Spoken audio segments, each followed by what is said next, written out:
Selamat datang ke Dosen Kesehatan. Saya tidak pernah lihat anak Indonesia minum tuak atau anggur. Syukurlah, tetapi saya sering melihat anak yang minum zat yang lebih berbahaya kalau dikumpul sedikit demi sedikit dalam tubuh manusia. Mengkhawatirkan bahwa ibu bapak tidak sadar mengenai akibatnya pada masa depan karena iklan menyamarkan produknya berbentuk minuman sehat. Akibatnya, ibu bapak belikan minuman itu bagi anaknya sambil percaya bahwa dengan begini mereka menjaga perkembangannya yang sehat. Tidak sama sekali. Sekarang saya berniat bercerita tentang 3 jenisnya minuman yang meniru makanan sehat, tetapi sebenarnya merusak kesehatan anak-anak dan orang dewasa juga, seandainya diminum dewasa. Dan saya yakin kamu sendiri atau anakmu atau adikmu minumnya juga. Karena itu kita mau diskusikannya dulu. Mari kita mulai.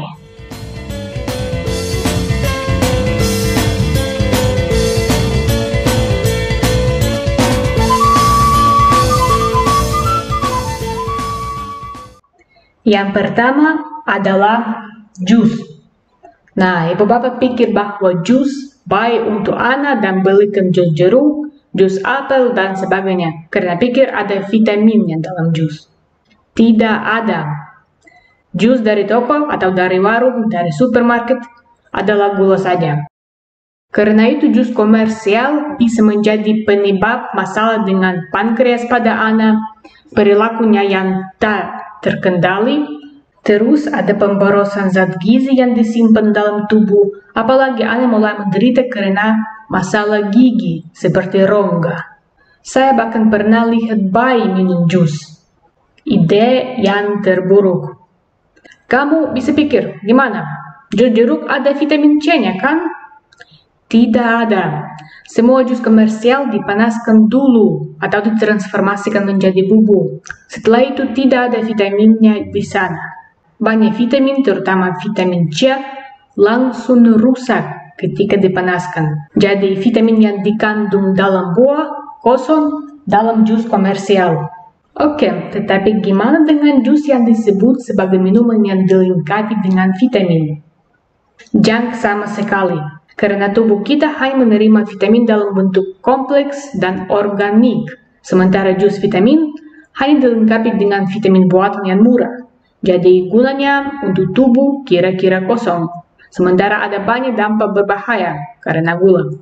Jaga diri sendiri dan anakmu. Kalau mau menyenangkan anak dengan jus, bikinnya sendiri dari buah agar seratnya ada dalam minuman juga. Dan tentu saja kita tidak mau pakai gula atau madu, terutama tidak mau pakai madu komersial. Paling pemanis stevia dalam jumlah kecil bisa dipakai. Kalau anak tidak mau minum, seandainya tak manis. Nah, jadi penting sekali menghindari jus komersial, bahkan jika mereka pura-pura sehat. Jangan sampai dibodohi. Oke, ini yang pertama. Yang kedua adalah yogurt atau produk susu yang lain. Kalau produk itu dengan berbagai macam rasa. Contohnya yogurt strawberry atau susu coklat atau keju pisang. Wah, mungkin belum ada keju pisang di dunia, tapi kamu mengerti pesan saya. Produk susu bisa dianggap sebagai makanan atau minuman sehat hanya jika produk itu asli dan murni, tanpa penyedap rasa sama sekali. Kefir, yogurt minuman asli, serta Greek yogurt yaitu yogurt Polyunani, semuanya sangat bagus untuk anak-anak dan cukup baik untuk orang dewasa juga. Tetapi baca kandungan dulu, kandungan lemak dan proteinnya harus pasti lebih tinggi daripada karbohidratnya. Terus dalam produk susu yang bukan abal-abal, tidak ada tambahan atau penyedap rasa. Hanya ada susu dan bakteri fermentasi. Kalau begitu, paling mungkin bahwa produknya asli. Tetapi yogurt dan berbagai macam minuman susu yang bukan asli dengan penyedap rasa, gulanya banyak sekali, banyak luar biasa. Disebut sehat, tetapi sebenarnya anakmu minum gula dan tanpa sadar merusakkan kesehatan diri. Apalagi dia tidak dapat manfaatnya produk susu, karena produk susu manfaatnya terbesar datang dari mana? Dari asam yang dibikin oleh bakteri baik, yaitu probiotik, saat fermentasi. Namun dalam produk susu dengan penyedap rasa hampir semua manfaatnya fermentasi dirusak gula. Jadi, jagalah anakmu dari gula tersembunyi, dan anakmu akan menjadi lebih berkonsentrasi, lebih tenang, dan tidak dikena hiperaktivitas atau kejang emosi berlebihan. Baiklah, jadi ini yang kedua, produk susu aneka rasa. Dan sekarang kita lanjut dengan yang terakhir, susu bubuk khas untuk anak.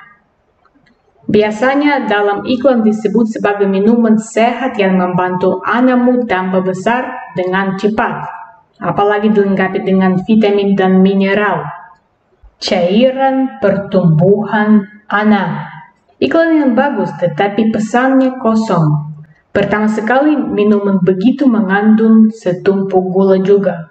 Kamu bisa pikir, dosen ini bicara sepertinya semua masalah muncul gara-gara gula. Ya, karena semua masalah muncul gara-gara gula. Pikirlah saja, gimana orang dahulu, misalnya pada zaman kuno, tidak ada kedokteran, tidak ada teknologi modern. Bahkan pasta gigi tidak ada. Gimana mereka bisa bertahan? Karena mereka bisa sehat.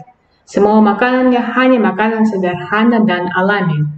Seandainya mereka makan gula, roti putih, nasi putih, dan gandum rafinasi yang lain yang tersedia hari ini, serta semua zat kimiawi buatan yang ada dalam makanan kini, mereka punah saja.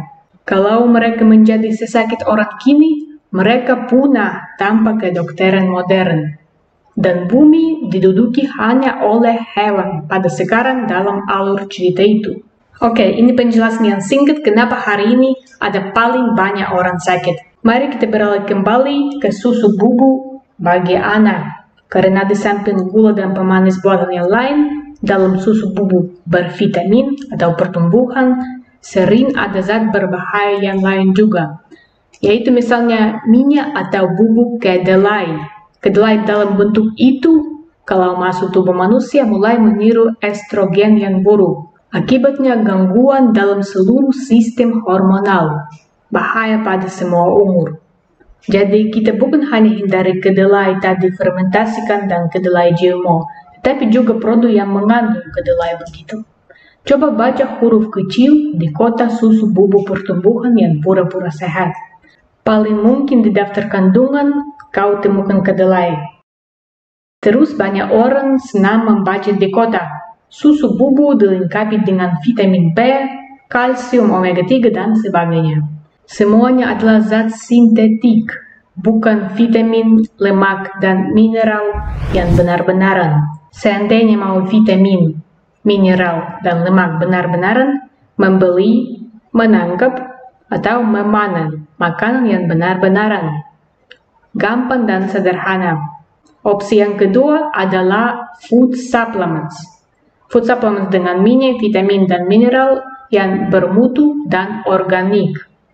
Bagus, kalau susu bubuk pertumbuhan tidak melewatkan tes kita, gimana kita membantu anak tambah besar secara sehat? Ada sebuah trik yang efektif. Kalau mau agar anak tambah besar, kasih berbagai macam kentang rebus. Misalnya ubi jalar, kentang merah, kentang putih, kentang kuning, dan sebagainya. Maksudnya, pati atau amilu, semacam karbohidrat yang ada dalam kentang-kentang, membantu anakmu tambah besar secara sehat. Namun kalau untuk orang dewasa, saya tidak rekomendasi kentang-kentang. Karena tubuh orang dewasa sudah tidak butuh karbohidrat. Apalagi orang dewasa perlu jaga insulin diri yang rendah. Dan kalau gagal, orang dewasa juga mulai tambah besar, tetapi bukan dalam ketinggiannya dan energinya seperti anak, melainkan misalnya di bagian perutnya. Maksudnya kalau orang dewasa sering makan kentang dan insulinnya tinggi, mereka hanya tambah lemak. Kesimpulannya, pati dari kentang-kentang sama dengan buah manis sebenarnya kurang baik untuk dewasa, tetapi baik untuk anak yang butuh produksikan insulin secara sehat untuk perkembangan tubuhnya. Jadi pati dan buah adalah cara sehat agar anakmu dapat cukup karbohidrat yang sehat dan cukup insulin untuk tambah besar terus. Sementara ibu bapak sendiri sebaiknya menghindari produk itu dan berkonsentrasi atas sayur-sayuran dan sumber protein yang baik dan alami. Tiap umur ada makanan masing-masing. Baiklah, mari kita beralih kepada singkatan informasi terpenting dari les ini. Jagalah anak-anak dari jus komersial, produk susu dengan penyedap rasa, serta minuman serbuk, minuman aneka rasa, dan bahkan dari susu bubuk bervitamin atau untuk pertumbuhan. Seandainya dalam kandungan ada gula, penyedap rasa, pemanis yang buatan artificial, ini tanda pertama bahwa tidak usah dibelikan. Artinya tidak usah dibelikan. Dan juga kita mau mengawasi kedelai ya. Saya sangat berterima kasih kepada semua yang hadir hari ini. Kalau ada pertanyaan atau ingin membagi pendapatmu di komen, saya sangat mendukung niat ini. Juga saya ada sebuah pesan kepada semua penonton. Tolong membagi video ini dengan teman-teman yang punya anak kecil atau anak sekolah. Dengan begini kita menyebarkan pengetahuan dan kesehatan di antara manusia, baik yang dekat maupun yang jauh. Nama saya Nick, semoga sehat semua dan sampai video baru dengan dosen kesehatanmu.